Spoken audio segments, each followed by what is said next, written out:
তিনি জাতির উদ্দেশ্যে একটা ভাষণ দিয়েছিলেন। এই ভাষণে স্পষ্টতই বলেছিলেন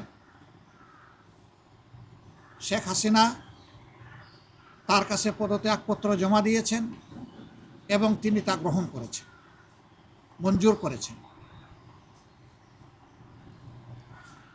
কিন্তু আমরা অবাক হলাম, পরবর্তী বৎসর অর্থাৎ 25 সালের প্রথম ভাগে একটি জাতীয় দৈনিকের একজন সম্পাদকের সাথে তিনি কথা বলতে গিয়ে, সাক্ষাৎকার দিতে গিয়ে তিনি পুরো বিষয়টাকে অস্বীকার করলেন। পুরা উল্টা একটা ন্যারেটিভ তিনি নিয়ে আসলেন। তিনি বললেন যে তিনি কোনো পদত্যাগপত্র দেখেনি নাই। তাহলে সেদিন বাংলাদেশের 12 কোটি মানুষের সামনে তিনি যে বক্তব্যটা দিলেন সেখানে তিনি মিথ্যাচার করেছেন, অথবা সেদিন যদি তিনি সঠিক বলে থাকেন তাইলে পত্রিকার সাথে যখন তিনি ইন্টারভিউ দিতে গিয়েছেন তখন তিনি মিথ্যাচার করেছেন।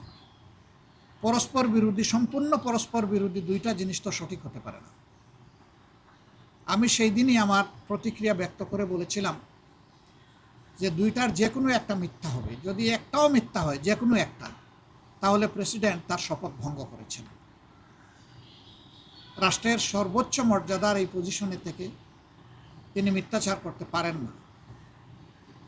আমি বলেছিলাম যে তিনি এখন আর এই পদে থাকার নৈতিক অধিকার হারিয়েছেন।